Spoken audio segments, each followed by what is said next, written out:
Après vous avoir parlé de l'iPhone 16e, cette semaine je reviens vers vous les amis avec des rumeurs patates chaudes sur les iPhone 17 et surtout sur les iPhone 17 Pro et on va parler nouveau design et aussi du bloc photo qui s'annonce a priori fou sur les modèles Pro avec des caractéristiques intéressantes, vous allez voir. Alors générique.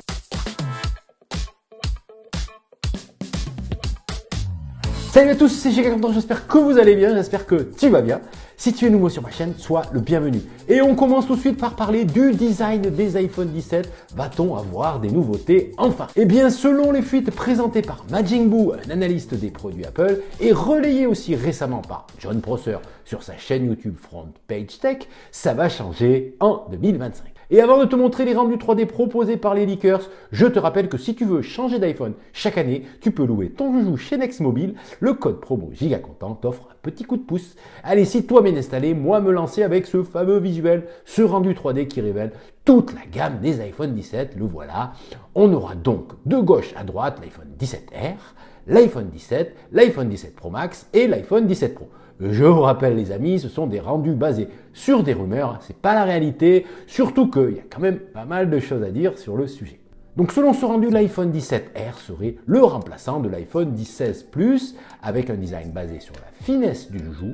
On l'annonce comme le plus fin de tous les iPhones de l'histoire. Parlons donc de ce modèle. Ce design me semble de moins en moins crédible les amis. Bah oui, je vous en ai causé dans une autre vidéo. C'est trop pixel. Et en plus, quel serait l'intérêt de mettre qu'un seul capteur sur un modèle premium, grand format et annoncé comme très cher? Je dis ça, mais c'est que mon avis. Je crois de moins en moins à cet iPhone R, en tout cas avec ce design-là.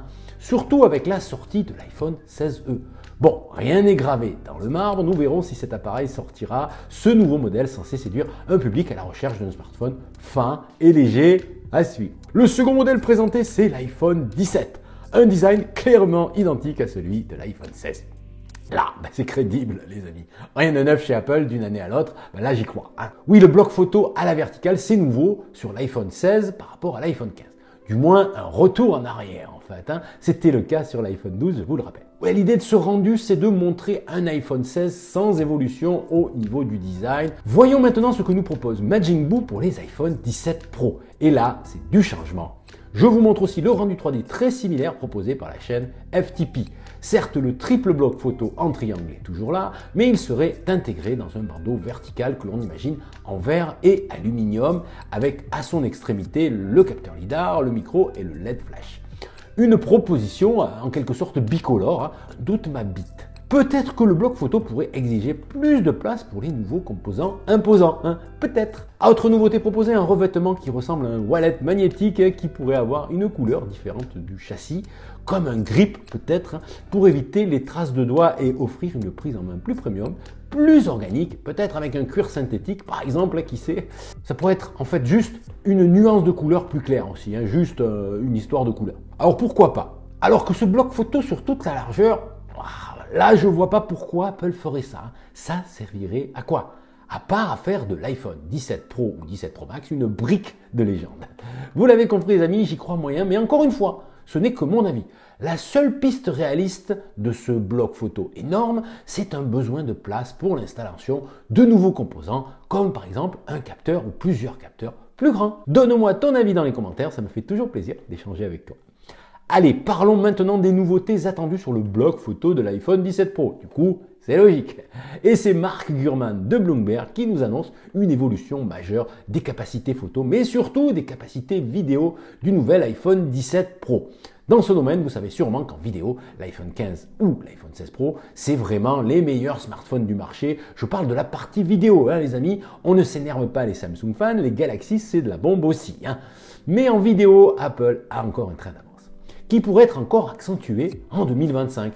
Le but serait de faire de l'iPhone 17 Pro une caméra de pro pour les créateurs et les vidéastes. Moi, ça me fait rêver en tout cas. Vous savez que je filme beaucoup avec mon iPhone et que c'est désormais la seule caméra que j'utilise pour ma chaîne. Enfin, un combo iPhone 16 Pro Max / iPhone 13 Pro. Quelles seraient ces nouveautés? Eh bien d'abord une harmonisation totale des 3 capteurs photo. L'arrivée d'un téléphoto x5 de 48 millions de pixels contre 12 millions de pixels aujourd'hui compléterait le grand angle de 48 millions de pixels lancé sur les iPhone 14 Pro et le super grand angle de 48 millions de pixels lancé sur les iPhone 16 Pro. En plus, Apple pourrait revoir aussi sa copie pour le capteur selfie en face avant, non, qui passerait de 12 à 24 millions de pixels. Ça, c'est pour les améliorations matérielles, le hardware. On attend aussi des améliorations logicielles qui pourraient arriver sur iOS 19, pourquoi pas, avec notamment une évolution du traitement des fichiers et même de l'édition. Allez, mon rêve, un Final Cut mobile, ce serait génial, tiens, pour faire du montage directement sur l'iPhone. Pour la prise de vue, l'application Final Cut Camera est déjà disponible pour tourner comme un pro. On a bien une version Final Cut pour l'iPad, alors pourquoi pas pour l'iPhone. Et la 8K alors, pourquoi Apple ne propose toujours pas un format 8K alors que la concurrence le propose depuis plusieurs années? Parce que pour le grand public, c'est inutile, mais pour les créateurs comme moi, de la 8K de qualité en 25 ou en 30 images secondes, ça ferait giga plaisir. Et si c'était l'année de la 8K chez Apple? Ou de la 6K. Allez, on coupe la poire en deux. Ça fait de la grosse data à traiter dans cette histoire, quand même.